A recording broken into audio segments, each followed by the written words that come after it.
Welcome back, everybody. I'm back on the workbench again today. I wanted to do a response video for a request I've actually had a bunch of requests to see more black powder builds and more black powder guns in general. And I've got quite a few, so I'm going to break out my most recent build. Now this is the gun that it started out as. This was purchased again from an auction. Like some of my previous videos, that was helping out a fellow that needed some surgery bills paid, so I assisted him by participating in this auction as much as I could. This gun did not go for much. This is just a kit gun that somebody had built very poorly, being the Philadelphia Derringer. I'm not even sure the brand. All it says is Spain on the barrel, and I'm gonna guess that it's the Jukar brand, Jukar. I've got some other black powder firearms. I'll show you those. One called the Colonial pistol, I believe it was called. You see lots of those around missing their front sights because people didn't know how to attach that front sight well enough, because it was actually had to be soldered into place. So this one required a lot of work, and I'll show you. This is just a photograph, but I'll show you what I saw when I saw it online. Things such as the tang standing proud, the crooked decorative surround on the pin for the barrel, the how proud all the metal was. You can't see it in this photograph, but none of the brass was polished out. It was still pretty rough cast, and you can see hardly any shaping was done to the stock. It was left pretty well as it came from the factory, smoothed out somewhat, I'm sure, because of the lack of lines in it. You can see all these lines that should be present. They were sanded completely flat. And then, like most of these inexpensive kit guns, let me pull another photograph here. Unfortunately, I don't have any footage of these because I didn't even think to do it, as I just dived in and was anxious to get going on this firearm. But you can again see how proud the tang of the barrel is, how proud the fitment of the metal is here to the stock. Again, the bulbous stock, and just a washer. This one is a recessed type washer to hold the lock screw in place. And you can see maybe in the picture it just says Spain here and a very low serial number. But I liked the firearm. Some of the more modern versions of these are lacking some of the brass on it, and I decided, well, let's go ahead and buy this, because I always wanted a little Derringer. These are very small guns, and let's pick it up. So let me bring in what I ended up building. Here's the finished firearm. Let me zoom out just a little bit, and there's what it ended up at. I finished it quite a bit darker. I'm still working on the finish to get it to darken down even more. It takes time, just doing it with an old-fashioned oil rub, and there's some other methods that we can throw in there to help darken it. And let's take a look at what I did and bring it forwards a little bit so you can get a closer look. You can see the tang on the barrel is now fairly flush. There were some fitment issues with the side lock, which I couldn't really see repairing going into they were cut a little bit wide on the lock in various places. I was able to straighten up that decorative piece that goes around the barrel pin, reshape the stock, as you can see a little bit more of a Derringer shape, a little bit, especially on the rear end. If I bring it in, you can see how much I reshaped it and brought the lines back out around the lock. Then I went ahead and added a few Derringer-like fittings. We polished the brass out, got it smooth. I let it tarnish down and it'll have a much better look once it tarnishes.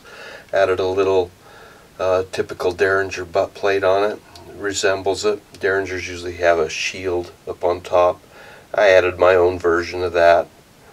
And then a nose cap. This original barrel had a bunch of filler underneath it, just wood filler, and that wood filler had to come out and the barrel lowered down into its channel, and that means these the pin that supports the barrel had to be lowered, which required filling them, and I think it came out pretty good. They're invisible for the most part. I know where to look. I can see where some of the fills are. The screws I ordered as replacements. Replacement parts are still available. And these were in steel rather than in brass, which I kind of liked. The look of the steel screws. And on the fittings, on the butt plate, that was just a brass piece I made out of an old lock I had laying, or a lock plate I had laying around. Shaped it to fit the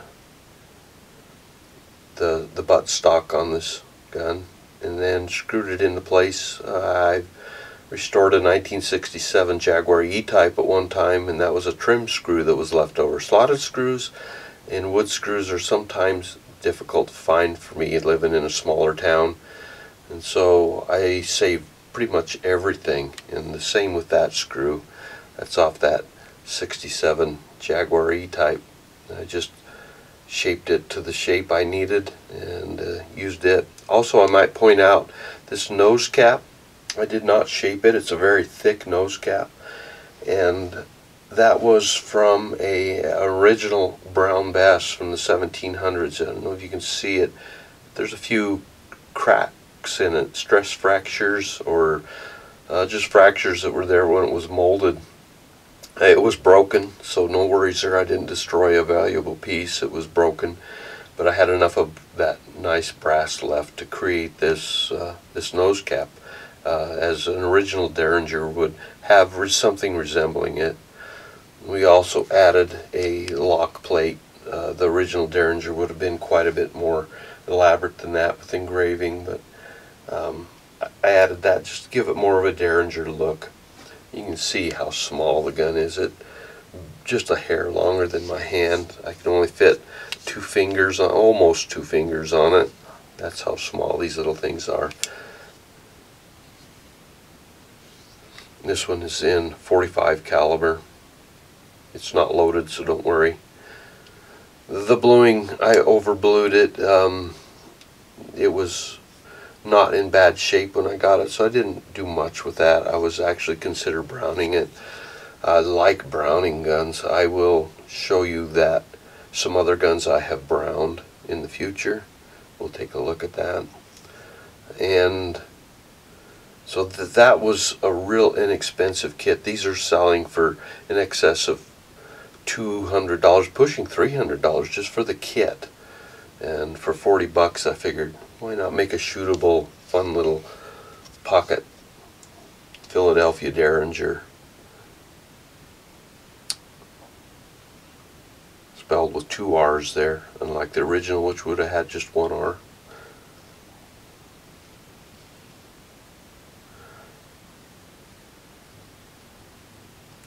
So I just wanted to fulfill a few requests I've had to see some more black powder. And anybody can do these. The more time you spend, the better they'll come out. Be aware of your lines on them. Again, if we go back to the picture, you can see absolutely how that line had disappeared and how I forced it to come back out.